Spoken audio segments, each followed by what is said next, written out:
तो हाँ जी, तो बैक देखकर तो समझ गए होंगे और थंबनेल और टाइटल देखकर समझ गए होंगे। तो आज की वीडियो बहुत खास होने वाली है क्योंकि आज मैं जा रहा हूँ अपने देश, अपने घर इंडिया वापस लंदन से। ये मेरी पैकिंग हो चुकी है, सूटकेस वगैरह रेडी है और फ़िलहाल बज रही है रात की 1 और मैं रात को ही निकल रहा हूँ एयरपोर्ट के लिए क्योंकि मेरी फ़्लाइट है सुबह 8 बजे की। तो मैं रात को निकल रहा हूँ, 2 घंटे लगेंगे, 3-4 बजे तक पहुँच जाऊँगा और फिर 4-5 घंटे रहेंगे तो एयरपोर्ट पर ही सो लूँगा या टाइम पास कर लूँगा क्योंकि सुबह मैं उठ नहीं पाता, मुझे पता है। रात को 2-3 बजे उठना पड़ता तो उठ नहीं पाता मैं, तो मैंने रात भर जग के जाने का ही सोच लिया है। तो जैसा कि आप लोगों को पता है कि मेरा कोर्स ख़त्म हो चुका है, मैं डॉक्यूमेंट्री फ़िल्म मैंने university of the arts London से किया है। 12 तारीख को मेरा शोकेस भी हो गया जो कि मेरा आखिरी दिन था कॉलेज में। उसके लिए मैंने एक रील डाली थी, शॉर्ट वीडियो डाली थी, वो सब आपने देख ही ली है। तो अब कुछ करने को बचा नहीं है लंदन में, इसलिए मैं जा रहा हूँ इंडिया वापस। तो मुझे उम्मीद है कि आपको मेरा यह सफ़र पसंद आएगा। तो welcome back to the channel everyone, Self Musafir के एक और शानदार, धमाकेदार और बेहतरीन वीडियो में आपका बहुत बहुत स्वागत है। तो मैं आपके कमेंट्स पढ़ता रहता हूँ यूट्यूब पर, तो बहुत सारे लोग मुझसे पूछते रहते हैं कि ये यूनिवर्सिटी कैसी है, यूसीएल कैसा है, लंदन कॉलेज ऑफ इकोनॉमिक्स कैसा है। तो भाई मुझे ज़्यादा जानकारी नहीं है क्योंकि मैंने यूएल से पढ़ाई करी है और मुझे मेरे कोर्स और मेरी इंडस्ट्री और फिल्म मेकिंग से रिलेटेड कोर्सेज़ की ही जानकारी है। तो ऑब्वियसली मैं आपको हर कोर्स में हेल्प नहीं कर सकता हूँ और मेरा हेल्प करना सही भी नहीं है क्योंकि मुझे नॉलेज ही नहीं है। तो मैं हेल्प करके मैं आपका ही बुरा कर दूंगा। पर मैं आपको मेरी ओर से बता सकता हूँ कि ऐसा जनरली होता है कि स्टूडेंट टैलेंटेड रहते हैं, अच्छा एक्सपीरियंस रहता है, पर उन्हें इतनी अच्छी यूनिवर्सिटी नहीं मिल पाती क्योंकि उन्हें इतनी अच्छी गाइडेंस नहीं मिल पाती, इतना अच्छा एक्सपोजर नहीं मिल पाता क्योंकि हम इंडिया में रहते हैं तो हमें ज़्यादा पता नहीं रहता है यूके के बारे में। तो हो सकता है कि एक स्टूडेंट को बेहतर यूनिवर्सिटी मिल जाती है अगर उसे सही काउंसलिंग और सही गाइडेंस मिल जाती है। और इसी प्रॉब्लम का सोल्यूशन मैं लेके आया हूँ यूनिफ्लिक, जो कि आज की हमारी वीडियो के स्पॉन्सर भी हैं। तो यूनिफ्लिक एक स्टडी अब्रॉड कम्युनिटी है जिसमें काउंसिल किया जाता है इंडियन स्टूडेंट्स को जो कि यूके, यूएसए, आयरलैंड जैसी कंट्रीज़ में पढ़ना चाहते हैं, और काउंसलिंग की जाती है उन इंटरनेशनल स्टूडेंट्स के द्वारा जो ऑलरेडी यहाँ पर पढ़ चुके हैं। तो जो कि आपको एकदम अनबायस्ड वे में प्रॉपर काउंसलिंग और प्रॉपर यूनिवर्सिटी सिलेक्ट करने में और बाकी चीज़ों में आपकी सहायता कर देंगे। तो यूनिफ्लिक आपकी पूरी हेल्प कर देगा एप्लीकेशन प्रोसेस में, यूनिवर्सिटी शॉर्टलिस्टिंग में, स्टूडेंट अकोमोडेशन, स्टूडेंट लोन्स और जितने भी प्रोसेस रहती है इंडिया से यूके, यूएस या किसी भी फॉरेन कंट्री में जाने के लिए, तो उसकी एंड टू एंड प्रोसेस में आपकी यूनिफ्लिक मदद कर देगा। और सबसे बड़ी बात यूनिफ्लिक की है कि ये ऑलमोस्ट सारी यूके और आयरलैंड की यूनिवर्सिटी को प्रेजेंट करता है, जिससे आपको ज़्यादा से ज़्यादा ऑप्शन, ऑलमोस्ट सारे ही ऑप्शन अवेलेबल हो जाते हैं। और यूनिफ्लिक के स्टूडेंट्स को बड़ी बड़ी यूनिवर्सिटी से ऑफर मिल चुके हैं जैसे टीसीडी और यूसीडी, जिससे आपको इनकी रिप्रेजेंटेशन पता लगती है क्योंकि ऑलमोस्ट सारी यूनिवर्सिटीज़ को कवर करते हैं। और यूनिफ्लिक की स्टडी अब्रॉड कम्युनिटी और ये जो सर्विस है ये एकदम फ्री ऑफ कॉस्ट है। बस शुरू में आपको 799 यानी 800 रुपये देने पड़ेंगे जो कि 100% रिफंडेबल है अगर आप ऑफर एक्सेप्ट कर लेते हैं। तो ये मतलब एकदम फ्री ऑफ कॉस्ट ही हो जाता है कि 800 रुपये शुरू में देने हैं, उनकी सर्विस आपको प्रोवाइड करेंगे और जब अगर आप ऑफ़र लेटर एक्सेप्ट कर लेते हो तो आपको ये पूरे 800 रुपये रिफ़ंड मिल जाएंगे। तो ये सर्विस एकदम फ्री ऑफ कॉस्ट है। तो जल्दी से अपनी काउंसलिंग यूनिफ्लिक से करवाओ क्योंकि मैंने उनकी लिंक नीचे डिस्क्रिप्शन में दे रखी है। बस क्लिक करना है, एक व्हाट्सएप चैट की लिंक है, एक उनकी वेबसाइट की लिंक है जहाँ पर आप जाकर देख सकते हो और फिर उनके काउंसलर्स आपको कॉन्टैक्ट कर लेंगे। और फिलहाल मैं हो रहा हूँ लेट क्योंकि बज चुकी है 1:20, तो मैं निकलता हूँ सीधा कॉलेज की ओर। सॉरी, कॉलेज तो हो गया है ख़त्म, मैं निकलता हूँ सीधे एयरपोर्ट की ओर और चलते हैं अपने देश भारत। तो हाँ जी, बैठ चुका हूँ बस में। 2 बस बदलनी है, 2 घंटे लगेंगे और 2 घंटे में हीथ्रो एयरपोर्ट पहुँच जाऊँगा। लंदन में 4 एयरपोर्ट है और मैं हीथ्रो से फ्लाई कर रहा हूँ क्योंकि एयर इंडिया हीथ्रो से फ्लाई करती है। मेरा बैग मैंने यहाँ रख रखा है। तो यहाँ से जाऊँगा ऑक्सफोर्ड सर्कस और ऑक्सफोर्ड सर्कस से सीधे मुझे बस मिलेगी हीथ्रो की, और रात की 2 बज रही है। तो मतलब 24 घंटे ही चलता है पब्लिक ट्रांसपोर्ट यहाँ पर। कुछ बसेस नहीं चलती पर ज़्यादातर एयरपोर्ट वगैरह जाने की रात भर ही चलती है।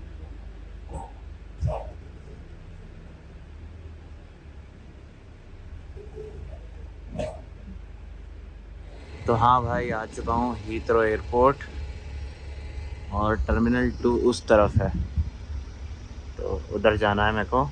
हालत टाइट हो गई, 2 घंटे लग गए और 4 बज रही है अभी। 8:30 बजे मेरी फ़्लाइट है तो टाइम तो है, पर 2 घंटे लगते हैं बस से आने में। पर अच्छा है बस थी क्योंकि मेट्रो से आता तो 20-25 पाउंड लग जाते और मेरे घर से कोई कनेक्शन भी नहीं था, और बस से आया तो 1.75 पाउंड में मैं पहुंच चुका हूँ एयरपोर्ट। चलता हूँ अंदर, चेक इन वगैरह करते हैं और आपको मैं एयरपोर्ट वगैरह दिखा देता हूँ। थोड़ी मोड़ी आपसे अंदर ही अब बात करूँगा।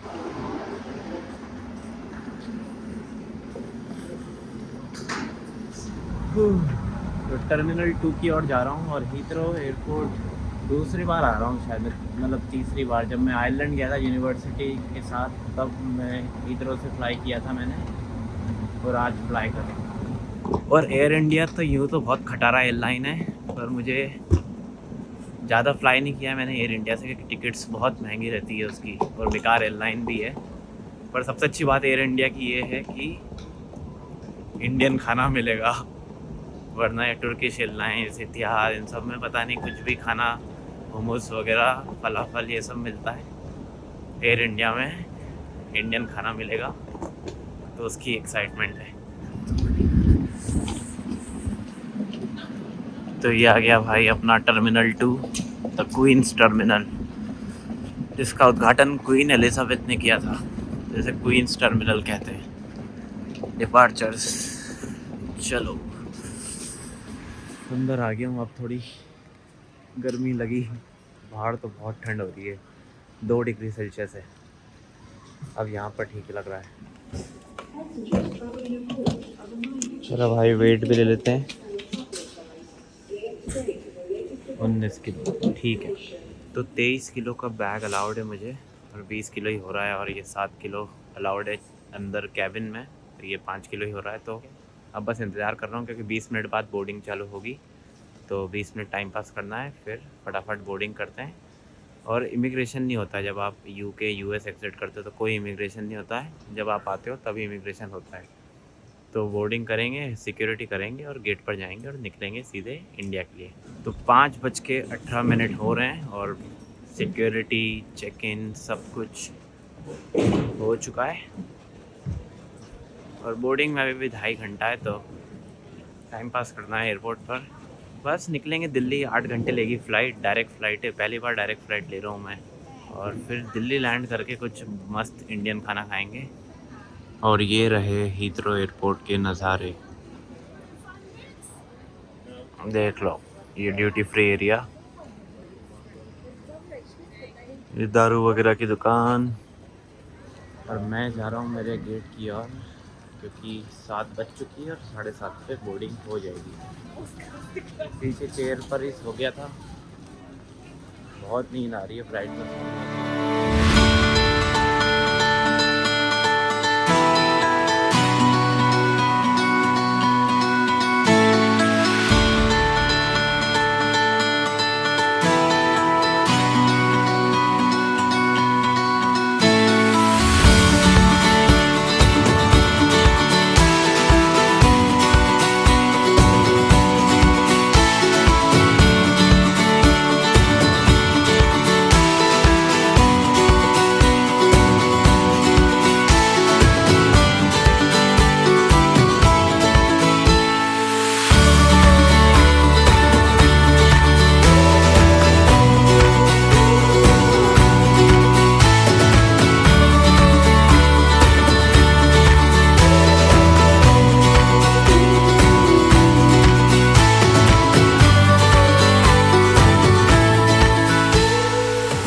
हाँ जी, स्वागत है सभी का इंदिरा गांधी अंतर्राष्ट्रीय हवाई अड्डा दिल्ली में।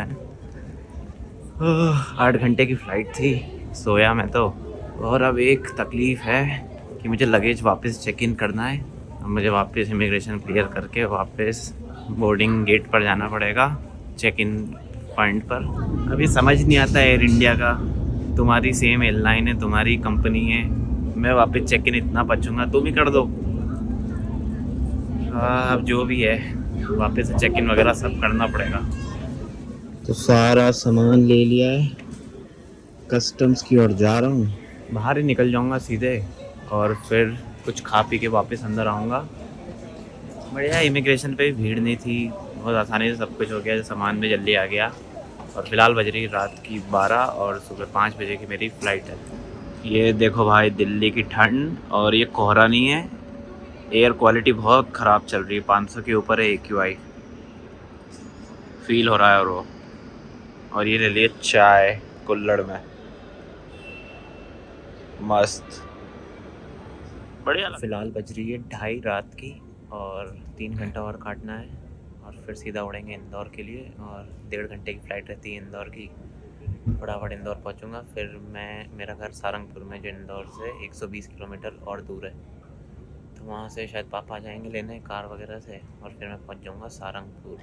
बहुत थक गया हूँ, सोया भी नहीं हूँ, जेट लैग भी चालू होने ही वाला है, क्योंकि जब लंदन से इंडिया आते हैं तभी जेट लैग फील होता है, वो भी कभी कभार होता है, वरना वापस जाते हैं तब तो नहीं होता। टाइम में आगे आते हैं तो ही जेट लैग फील होता है। और मेरे सफ़र की बात करूं तो लंदन से चले मुझे हो चुके हैं करीबन 20 घंटे हो चुके हैं, क्योंकि लंदन में भी बज रही होगी 9 और मैं 2 बजे निकला था, तो करीबन 20 घंटे हो चुके हैं। और 4-5 घंटे का सफ़र, मतलब 24 घंटे तो लग जाते हैं लंदन से, अगर आप ऐसे कनेक्शन से इंदौर जाना चाह रहे हो। और फिर मेरे घर तक पहुंचने में 2 घंटे और लगेंगे मुझे। एक और कनेक्शन हो सकता है कि लंदन से दुबई आ जाऊं मैं, और दुबई से डायरेक्ट फ़्लाइट है इंदौर की, तो वो थोड़ा छोटा हो जाएगा, पर वो कॉस्टली भी हो जाएगा। और तत्काल आना है तो एक वो भी कनेक्शन है, वरना लंदन मुंबई या लंदन दिल्ली और दिल्ली इंदौर, मुंबई इंदौर, तो 24 घंटे तो 20 घंटे 24 घंटे तो लगने ही हैं। 20-24 घंटे, और आप थोड़ा टाइम में भी आगे आते हो तो आप वहाँ पर भी घंटे लूज़ कर जाते हो। मतलब सफ़र के 20-24 घंटे, और एक्चुअली में आप थोड़े 3-4 घंटे टाइम में आगे भी आ जाते हो, तो वहाँ पे आप घंटे लूज़ कर जाते हो।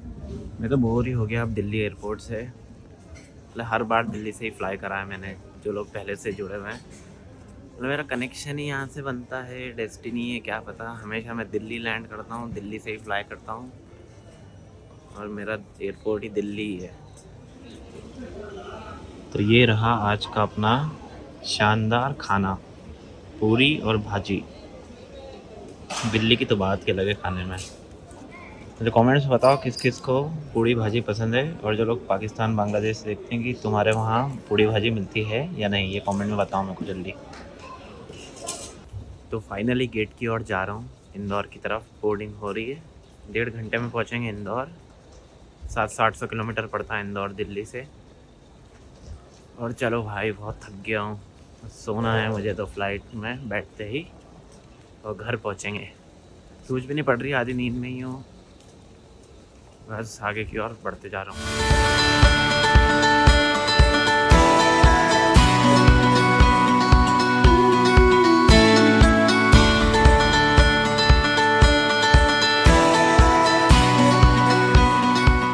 तो आ चुका हूँ इंदौर एयरपोर्ट पर, 20 मिनट पहले ही उतार दी फ़्लाइट। चलते हैं, कुछ हालत ही नहीं हो रही कुछ रिकॉर्ड करने की। फटाफट लेता हूँ और निकलता हूँ सारंगपुर के लिए। तो बहुत फटाफट काम हुआ, मतलब 10 मिनट में फ़्लाइट से भी आ गया और सामान भी ले लिया। अब सीधे चलता हूँ सारंगपुर। और लोग घर जाने से पहले ये हमारे इंदौर एयरपोर्ट के नज़ारे देख लो। मस्त मौसम हो रहा है, सुबह सुबह का 7 बज रही है। ऐसा है हमारे इंदौर का एयरपोर्ट, देवी अहिल्याबाई होलकर एयरपोर्ट।